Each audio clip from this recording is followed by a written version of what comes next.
Glenn was that he was getting comp time, Correct. which meant, he said some supervisor somewhere up the line said that, Officer Glenn, you can have the day off today, you don't have to work the 10.25 hours. With that, basically, yes, he had worked on a day when he was off, and he was given this day off for working that day. And PSC is a Steinbrunner. Steinbrunner, yes. He was on annual leave that day. She was, yes. Or she was. Yes. And some supervisor gave her the authority to be off that day. And Champion was also on comp time that day. Correct. So the area of the Southern Bureau, or the Bureau South Bureau, excuse me. Can we go back to the manpower, please?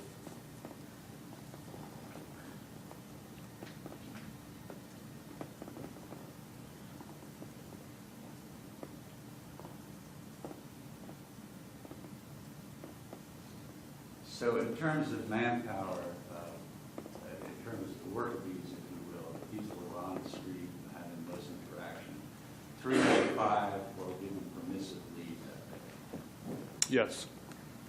Now, just north of South is Central. Let's look back on the map and see where Central is located.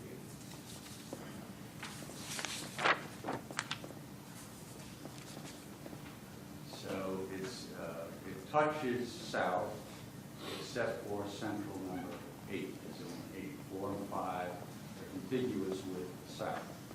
And in Central that day, let's look at the manpower. This is within this. 8.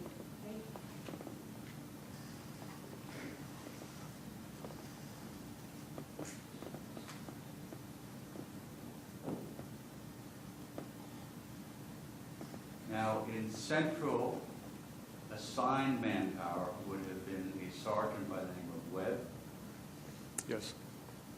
and he was given off that day. That's correct. And that had to be a management decision to give him off for training. Is that correct? That's correct. And PFC Lawrence, it indicates she was on annual leave that day. Do you know if that's correct? I would just have to go by this. I would assume it's correct. It's marked on there. It's annual leave. I couldn't remember for sure. And Officer Bailey was not working the streets that day. Is that correct? Correct. Bailey had been injured at some time. He was on light duty, yes.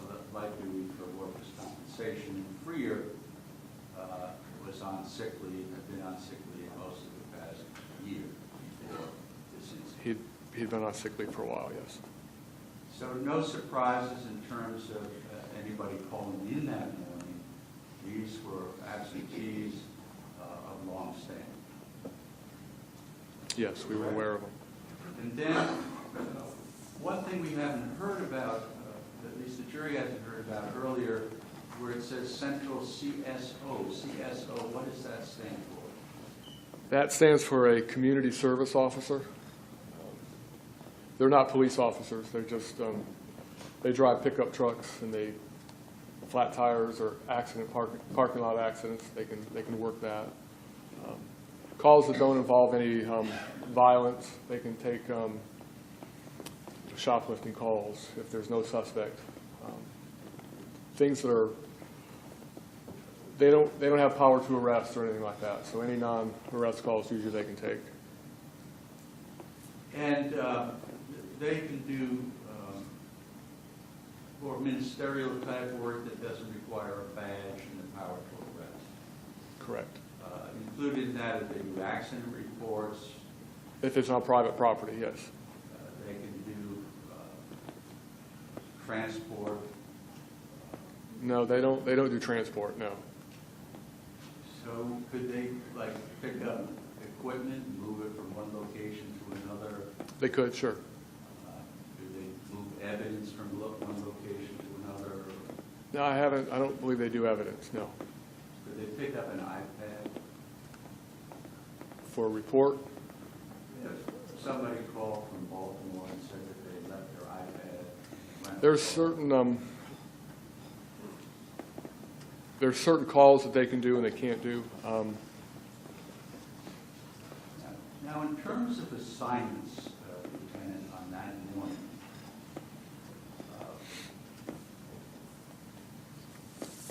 you don't make assignments. You don't say, hey, Joe, go to a specific location. Correct, the sergeant does that. The sergeant makes a determination of who goes where, correct? Correct.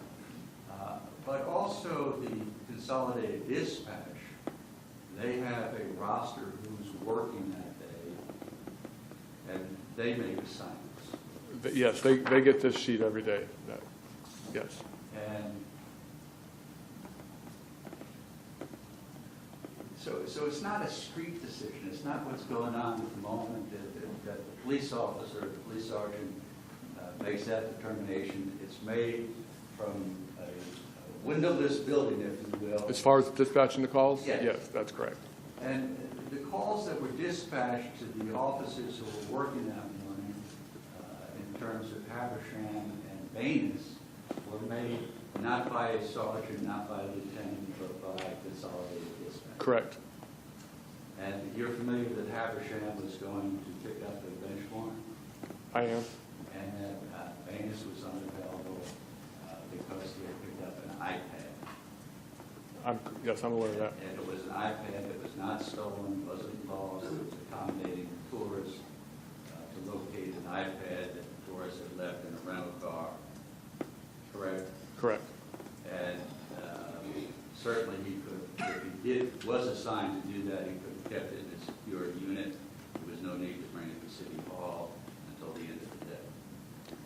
He could have. It's a judgment call, right? And I'm not picking on his judgment, it's just Correct. that there was nobody on the street at that time. And probably in retrospect, the judgment. Well, that's correct. And at the time, the call, we can see on our computers if calls are pending, of course.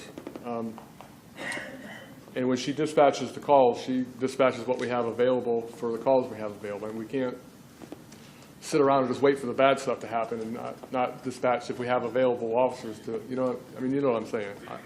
Right, it's important that the jury knows what you're saying. So the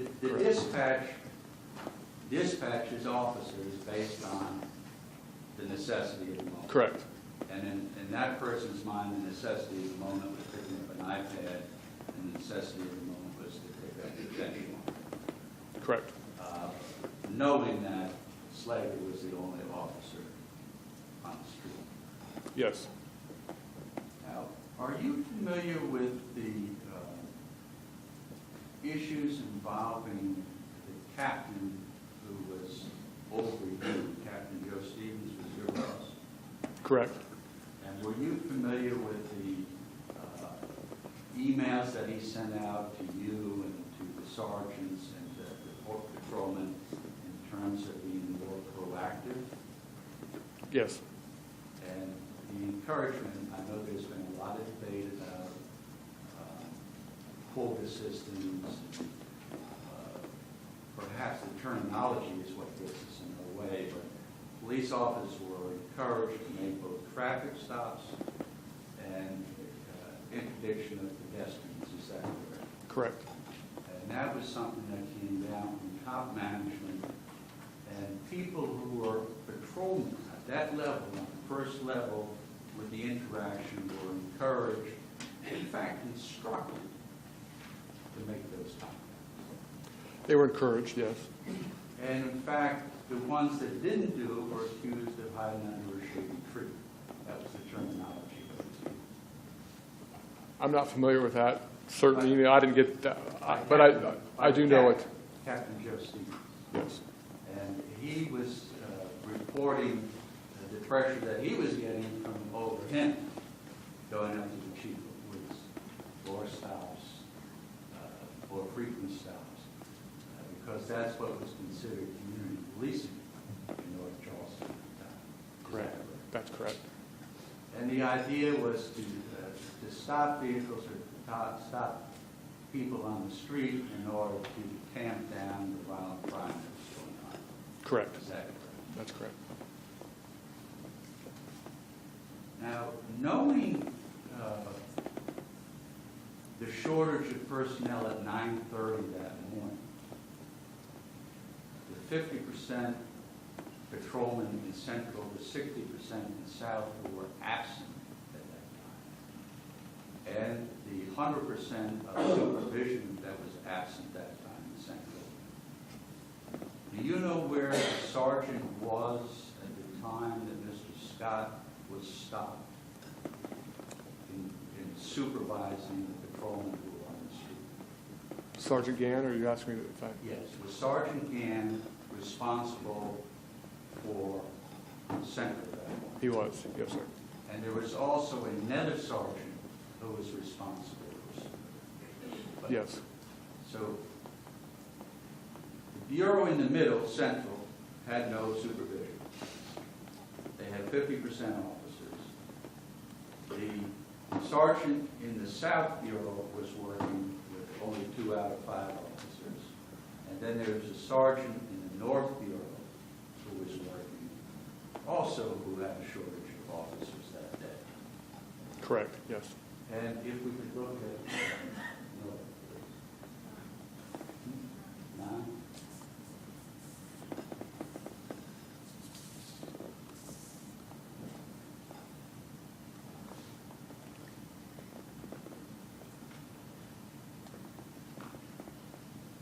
So in the North, Sergeant Lawrence was on duty that morning, and then two of the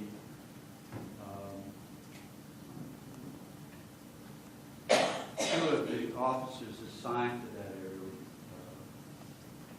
one was on annual leave. Again, that's something that would have been approved by management. Correct. Another one was on light duty because of an on-the-job injury, correct? Correct. And then you have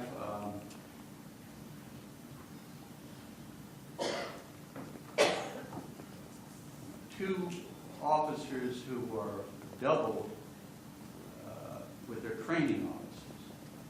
Correct.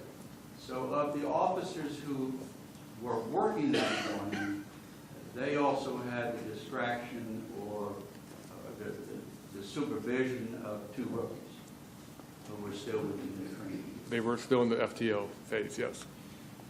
So not only in addition to the absentees, but also the distraction or the supervision required for the FTO of the rookies Correct. at 9:30. Yes. Correct? Correct. Now, do you know where the sergeant who was available, or Sergeant Gann, do you know what he was doing at the time that Mr. Scott was stopped? Prior to this, he conducted a traffic stop. I do know that. If the prosecutor would be concerned about the judgment of I would officers, object to the prosecutor's concern. It's not relevant, and it's beyond this witness's knowledge. May I hear the complete question? if the prosecutor was concerned about judgment of a patrol officer, if the sergeant who supervised the patrol officer was doing the exact same thing, would that indicate to you that the judgment of the patrol officer was consistent with his supervisor? And the objection is sustained. What was Sergeant Gann doing at 9:30 that morning? He was on a traffic stop. And as the sergeant, would he be directly knowledgeable about the assets, the resources, the manpower on duty that day? He would, yes. And he would have known that before he made the traffic stop. Correct.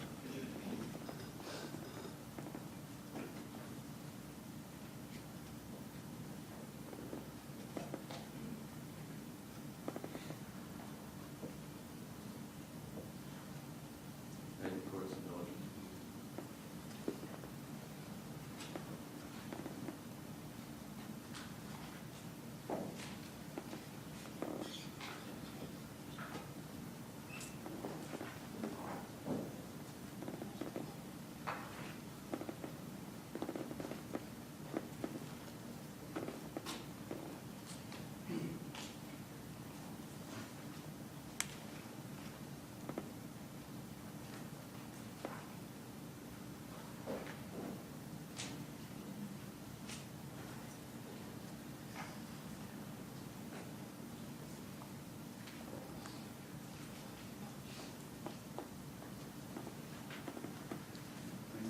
arrived at the incident site,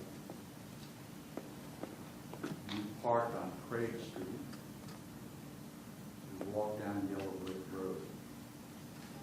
Do you know whether the crime scene had been secured prior to your arrival, that you entered the crime scene, or was that not considered the crime scene? What do you mean by secured?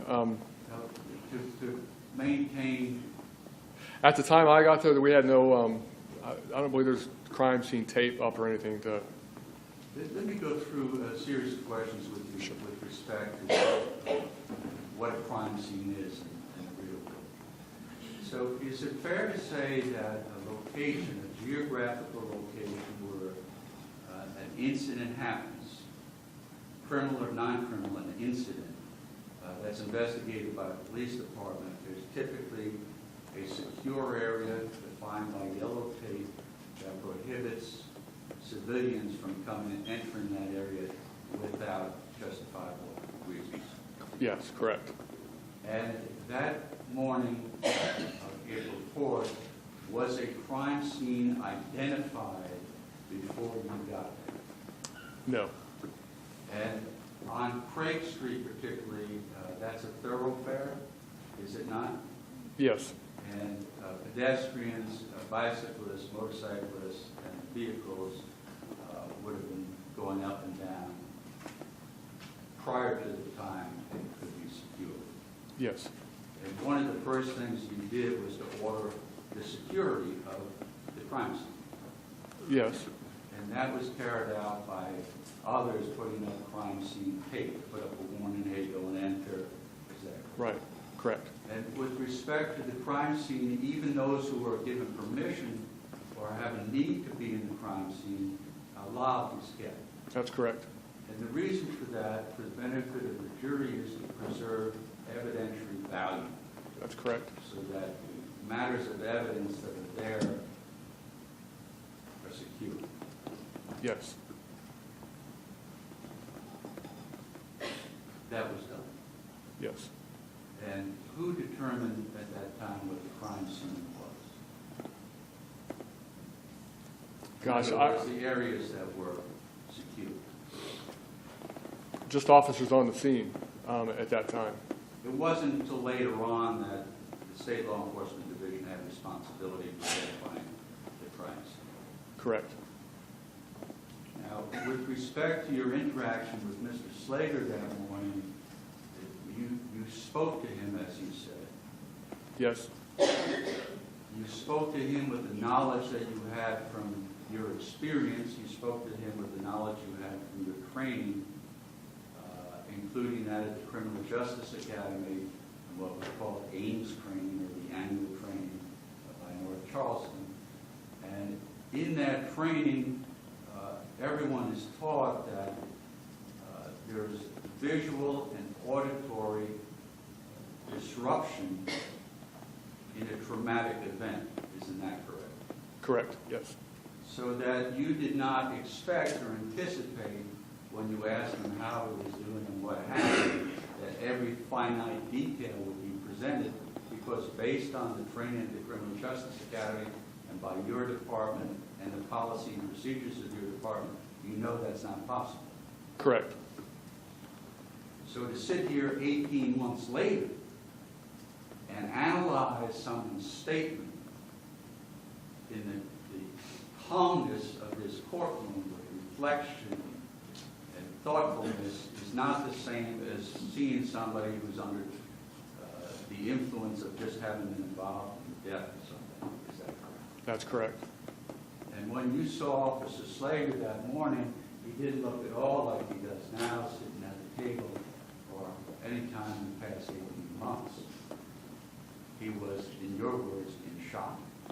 He was, I would call, I don't know if I used that word, but yeah, he was disheveled. His uniform was, you know, And when you looked at him, you could tell immediately he had been in a ground fight by the condition of his uniform, yes, the cuts and the contusions and abrasions that he had, correct? yes, correct. and he told you immediately, without reflection, that the taser was taken from him that morning, He told me that, yes. and he told you all the various steps of use of force, the opportunity for compliance by Mr. Scott that were ignored, and He the did. progression of use of force against Mr. Scott, none of which were complied with. Yes, he did. And Mayor, I would object to the form of the question. We did a lot of testimony here from Mr. Savage. You asked the question. We appreciate it. May proceed. Please do not ask compound questions or double questions. Single questions, please. so did he go through with you, maybe not using the terms, but the use of force as he's trained, as you are trained to employ in a situation such as this? Yes. And was it clear to you, Lieutenant, that none of those progressive steps of the use of force were ever complied with by Mr. Yes. Scott? Now, when you looked at Officer Slager that morning, was his uniform disheveled? Yes, it was. I understand that photographs were taken. Were you there when photographs were taken? We went, I don't recall photographs taken on scene. When we were at headquarters, when the evidence was turned over to SLED. And did you notice that there was blood on his uniform? I did not notice blood on his uniform. Did you notice there was dust or dirt on his uniform? Yes, I did. And did you notice that he was brushing that off? Yes. And you noticed that there was dust and dirt on his pants and that he brushed that off as well? Yes. Based on what you observed of him that morning and what you observed of his uniform and the condition of his uniform, was there any question in your mind that he had been in a on-the-ground fight? No. There was no question.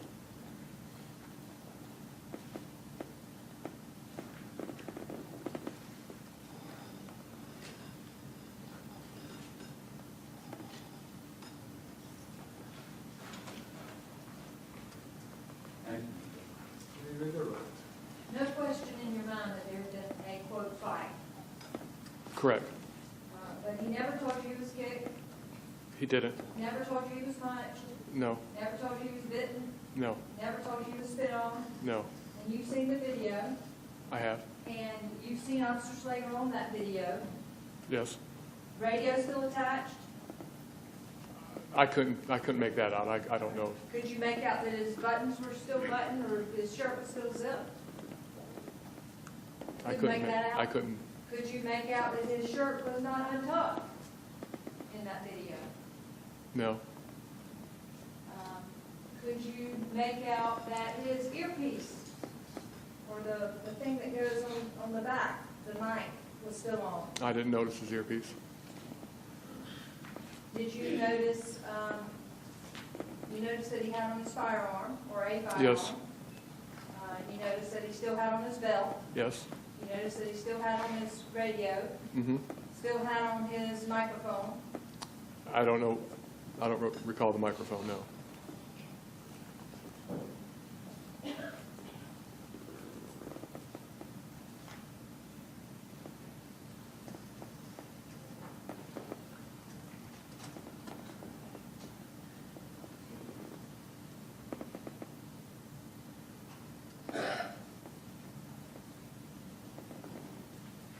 Let me show you what's been marked for identification as states.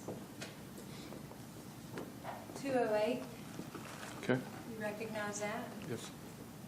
Is that Mr. Slager that morning? That's Mike. Is that him that day? Do you know? I would say yes. 209, Yes.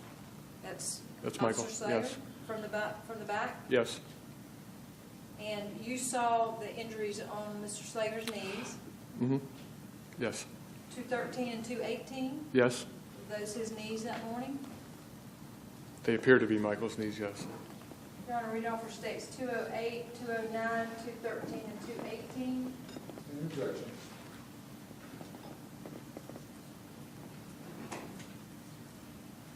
We object. And the basis for the objection? That is not how we wrote it at the time that St. Bowman first saw it. All right. Those photographs were taken after we had not finished cleaning up. All right. Solicitor?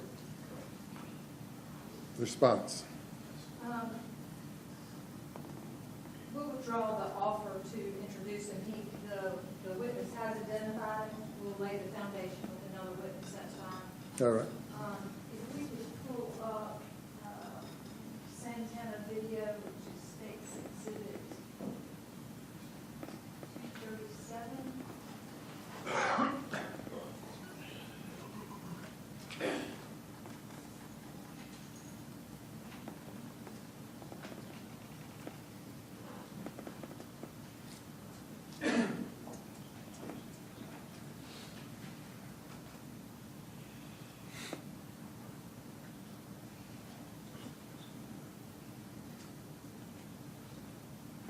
All right, ladies and gentlemen, we'll have you go to the jury room for a few minutes. Please do not discuss the case.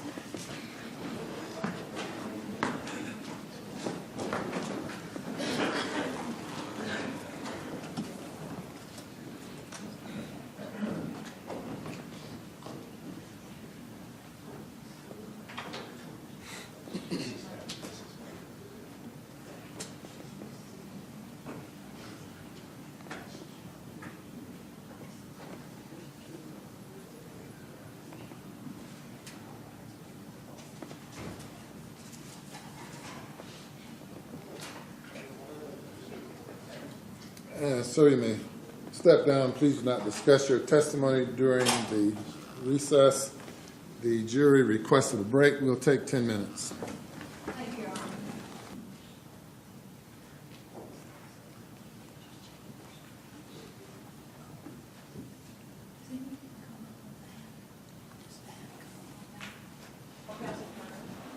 Very good. You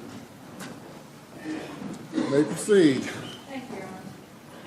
Again, Lieutenant Bowman, looking at states 209 for identification only. The clear plastic clip that goes on the back of y'all's uniforms, what is that? I believe that's an earpiece, Okay. or a clip that holds the earpiece in place. And then on states 208, can you see the front of the earpiece? I can, yes.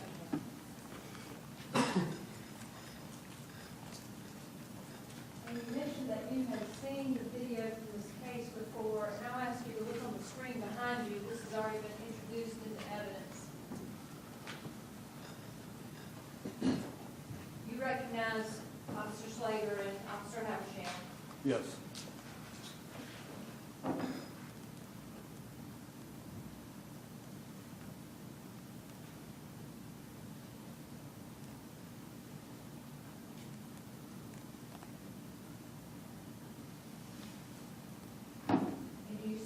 Can you see Officer Slager's earpiece? I can't tell. I can see it now. Now I can see it. How about now? Yes, I can see it now. And where is it? It's on the back of his uniform, near his collar. Do you see it near his ear? If you don't, I don't. No, I don't. you can see his shirt, Yes. and is it tucked or untucked? It appears to be tucked.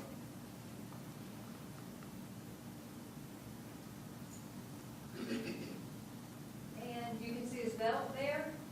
I can see his belt, yes.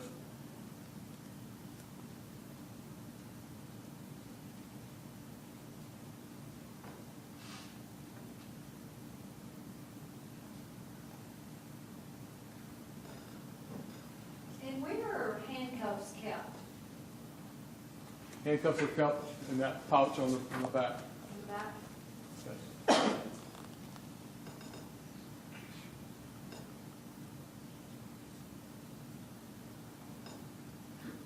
And what area of the belt is Officer Slager touching now? What's in that area? It looks like his holster.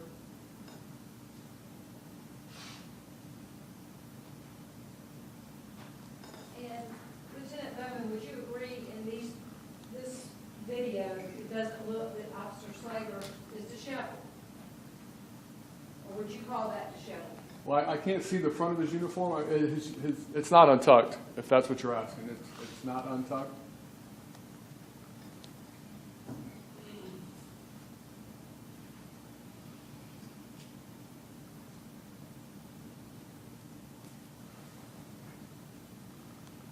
Would object to this evidence on repeated showing of this 403 issue. Yes, sir, it's overruled. And can you see now, the thing that goes right here, if you look at me for a sec, this thing right here, what is that? That's his walkie, his walkie mic. Walkie-talkie, and it's His there. microphone to it, yes.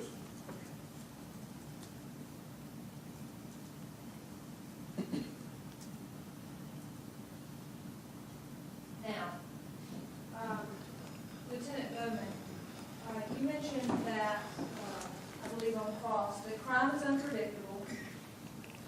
Yes, correct. And you don't know exactly when something's going to happen. Correct. But you do know, and your department knows, of peak times and times that you are more concerned than others regarding situations. When they do their analysis, yes, they put a time with that. They're aware of the time, yes. You don't have the same number of people on duty at all times of every day, No, because you have to manage resources, correct? correct. And the resources and manpower that you have is not a secret, right? Correct. And you have roll call every morning, That's correct. right? So that everybody who's on will know what's available to them, correct? The objection is overruled. Correct. That's why you have roll calls, right? One of the reasons. One of the reasons, yes. Okay. And you would agree, Lieutenant Bowman, that shortages in manpower affect the discretion that you use? Yes, And whether or not you have backup affects the discretion in your decision-making in any event, correct? correct, it could, yes. And if there is a shooting on the street or in the projects or wherever, you interview witnesses right then and right there on the scene, correct? Correct. And you expect them to give you the truth of what they recall, is that right? That's correct. Whether or not they've been involved. Yes, And there is no different rule or different standard for police officers versus ordinary witnesses, is there? no, there's not. And you, in fact, arrest suspects daily who've been involved in very traumatic events. Do you not?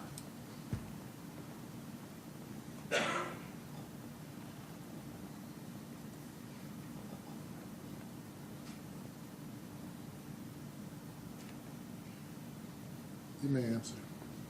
Yes, And you rely on what they tell you. correct. And you rely on what witnesses to traumatic events tell you, correct? That's correct. And then you take apart what they told you and compare it to the scene. All right, please rephrase the question. After you've interviewed witnesses and suspects, and they've given you information, what do you do with that information? We use it to see what our next step is, how we proceed. And you use it to corroborate Correct, what they yes, told you, correct? yes, Or to discredit what they told you? yes.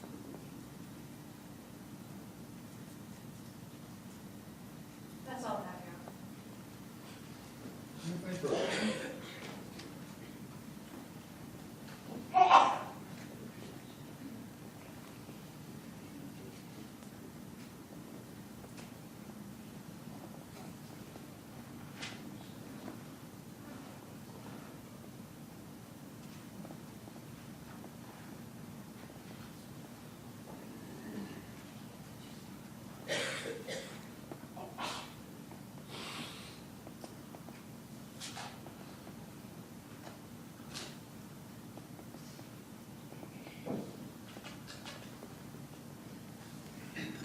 Defendants 11, are you familiar with this photograph?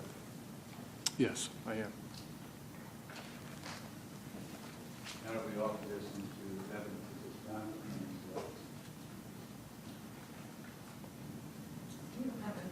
To admit it without objection.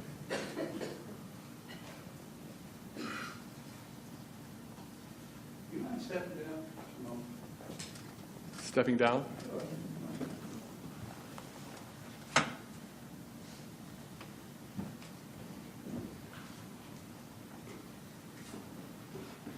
We haven't done this before. You keep your shirt tucked in. It's just tucked in. And how, can I pull this belt off? Is there any protection on the belt that keeps it from coming off? There's a clamp on the front, there's belt keepers around it. So it's not like the belt I wear, No. correct? Correct. And how about the buttons on your shirt? If you show the jury, turn around, please. The buttons aren't functional. These are fake buttons, aren't they? Correct. Now, in the photographs, I'm sorry.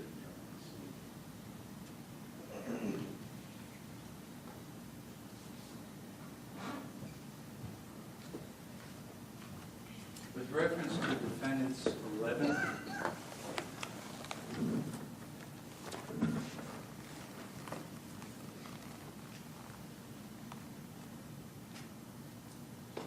if you look at that while they're bringing the picture up, look at Mr. Officer Slager's left leg, if you would, please.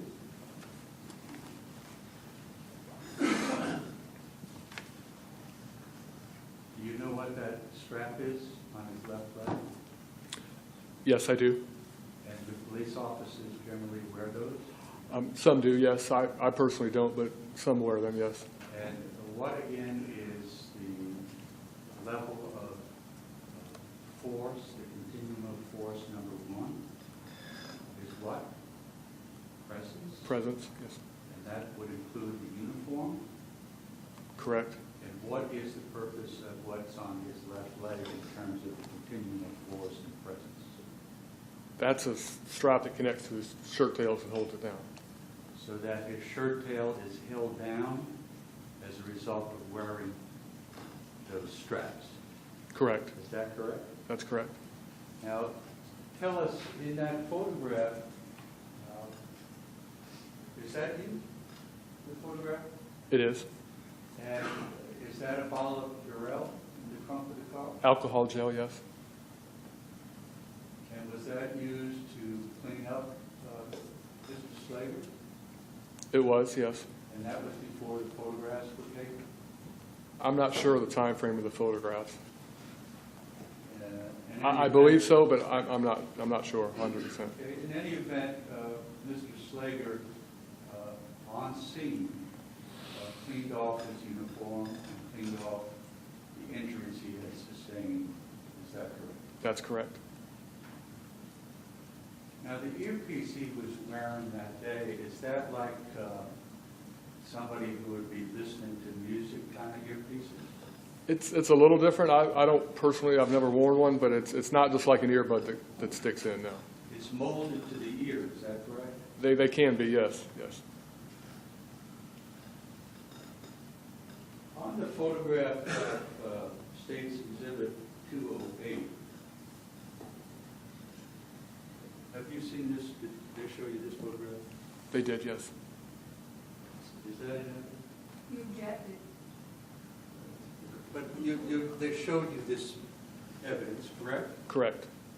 Can you see blood over Officer Slager's shirt? I didn't notice it, no, sir. Did you see the blood in person that day on Officer Slager's shirt? I don't recall seeing blood on his shirt, no.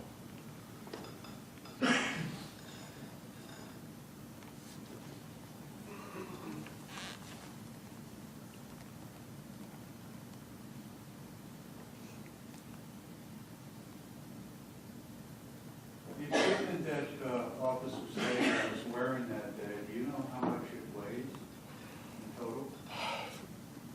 Not precise, no, sir, I don't. I know how much mine weighs. It's approximately 15 pounds with everything. And was Officer Slager wearing a vest that day? Yes, he was.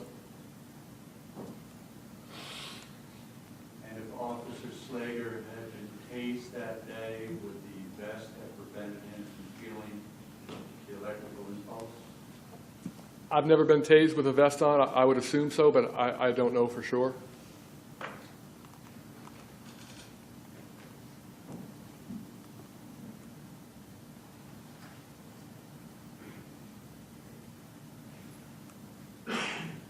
Is the weapon that he was carrying, is it a Glock? Is that correct? That's correct. Is that secured in one's belt? It's secured in the holster. Yes, sir. And the reason for that security is to prevent somebody from taking it for you? Among other things, or losing it. Yes, if that's one reason. Yes. And the holster that was used in April of 2015 by the North Charleston Police Department required double action in order to remove it? Yes. There's a snap, and you'd have to actually tilt the gun to remove it from the holster. So it's not like wide earth type of things where you just pull it up? Correct. It requires an effort to manipulate it before it comes out? That's correct. Mm-hmm.